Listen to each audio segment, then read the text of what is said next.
చేసిన పరిచయను మర్చిపోవడానికి ఆయన అన్యాయస్తుడు. పాస్టర్ గమనించకపోవచ్చు నీ నమ్మకత్వాన్ని, నీ పనిని, నీ యథార్థతను, కానీ దేవుడు చూస్తున్నాడు. ఆయన ఖచ్చితంగా మనం పడ్డ ప్రతి ప్రయాసకు ప్రతిఫలము ఇస్తాడు. హల్లెలూయా. రాత్రి నాకు విషయం చెప్పనే లేదు. స్టేజీలో మీటింగ్ అయిపోయిన తర్వాత అక్కడికి ఉన్న సోదరుని అడిగాను, క్లోజ్ చేయమంటారా, ఇంకేమన్నా చెప్పాల్సింది ఉందా అంటే క్లోజ్ చేసేయండి అన్నారు. అందుకని ఆశీర్వాద ప్రార్థన ఇచ్చేశాను. ఆ తర్వాత చెప్తున్నారు, ఎంగమ్మ మరణించిందన్న వార్తే ఇంకా కోలుకోలేదు. వాళ్ళ కూతురు ఆమె ఈ మీటింగ్ విషయమై అన్నయ్యని తీసుకురావాలి, మీటింగ్ పెట్టాలని వాళ్ళ కుటుంబ సభ్యులందరినీ ప్రేరేపించి ఆమె కూడా వచ్చింది 3 వారాల క్రితం మన చర్చికి. నిలవలేకపోతున్నానని, నా కోసం మా అమ్మ రాలేదు, నేను వచ్చానుగా, నా కోసం రావా, గొడవ పెట్టుకుంది నాతోటి. వాళ్ళకి ఆ ఫ్రీడమ్ ఉందనుకోండి అని అంతా అడిగింది.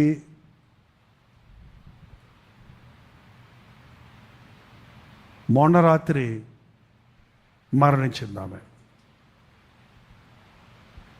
నా పరిస్థితి ఏమైందో మళ్ళీ నేను చెప్తే మళ్ళీ సార్ రాత్రి అవుద్ది. నేను రాలేని పరిస్థితుల్లో ఉన్నానే, హాస్పిటల్లో ఉన్నాను అని రాలేం అని చెప్పేశాను. ఆమె సంగతి నాకు తెలియదు. అయినా కూడా తీరా వెళ్ళిన తర్వాత ఆ రోజు 12 గంటలకు ఆమె సమాధి కార్యక్రమం ముగించి, ఆమె కోరిన కోరిక ఆపకూడదు, మీటింగ్ క్యాన్సిల్ చేయకూడదు అని చెప్పి సత్యవేడిలో మీటింగ్ అరేంజ్ చేశారండి వాళ్ళు. 12 గంటలకి సమాధి ముగించుకొని, వాళ్ళందరి యొక్క బంధువే ఆమె, వాళ్ళే, వాళ్ళ పిల్లలు, వాళ్ళ అక్క చెల్లెళ్ళు, వాళ్ళ అన్నదమ్ములు. 12 గంటలకు సమాధి ముగించి సాయంత్రం మీటింగ్కి వచ్చి మీటింగ్ చేశారంట. అంత దుఃఖంలో అన్ఎక్స్పెక్టెడ్ మరణం. అది మరణ పడక మీద ఉండి చనిపోవటం కాదు. మీటింగ్ పెడతాం వస్తే వర్షం, మీటింగ్ స్టార్ట్ అయ్యేటప్పటికి ఏమనిపిస్తుంది చెప్పండి? ఇది దేవుడి చిత్తం.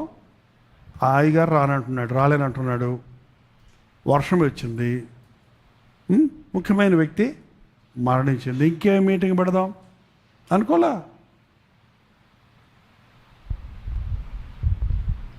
ప్రార్థన చేస్తూ ఉన్నాను నేను. కుదరదు అని కూడా కుదరని పరిస్థితుల్లోనే 10 నిమిషాలు అడుగుపెట్టి వెళ్ళమని అడిగారు వాళ్ళు. అడుగుపెట్టి వద్దామంటే నా కోసం మైకిల్ వచ్చాడు విజయవాడ నుంచి. ఆ కారులో పడుకోబెట్టి తీసుకెళ్ళాడు నన్ను. కాలు పెట్టి వస్తాను అంటే వచ్చేస్తానంటే, నువ్వు అట్టగా అంటావు డాడీ, నువ్వు కాలు పెట్టి వస్తావు, ఆ స్టేజ్ ఎక్కితే నీకు అన్నాడు. అట్టగే 1.5 గంట వాక్యం చెప్పానంట. అర్ధరాత్రి అయిపోయింది. అన్ని ఊర్ల నుంచి వచ్చారు టీవీ ప్రోగ్రాం చూసేవాడు. నాకు ఇంకా అలాంటి విశ్వాసులు కూడా ఈరోజు ఉంటారా? ఆంధ్రాలో చచ్చిపోతే ఇక్కడే అడావుడు మనకి, మన ఇంట్లో చనిపోతే ఇంకేం మీటింగ్ పెడతాం?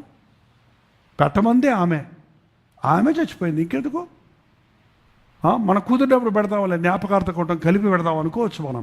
కానీ ఈ ఇంపాసిబుల్ పరిస్థితుల్లో ఆ రాత్రి మీటింగ్ జరిగింది. చాలామంది పాస్టర్లు ముందు వచ్చి కూర్చున్నారు. నేను నన్ను కిందకు దిగ్గానే 2 పాస్టర్లు పరిగెత్తుకుంటూ వచ్చారు. అయ్యారు, మీ వాక్యం ఎప్పుడు వింటున్నాము, ఈరోజు వాక్యం నాకు గుచ్చుకుంది అన్నాడు ఒక ఆయన, పాస్టర్ గారు. ఈ వాక్యం నాకు ఇవాళ గుచ్చుకుంది. అందరికీ దగ్గరికి వెళ్ళడానికి నా అవకాశం అవ్వలేదు. అంటే దేవుడు అక్కడ తీసుకెళ్ళింది ఆయన చిత్తంలో తీసుకెళ్ళాడు.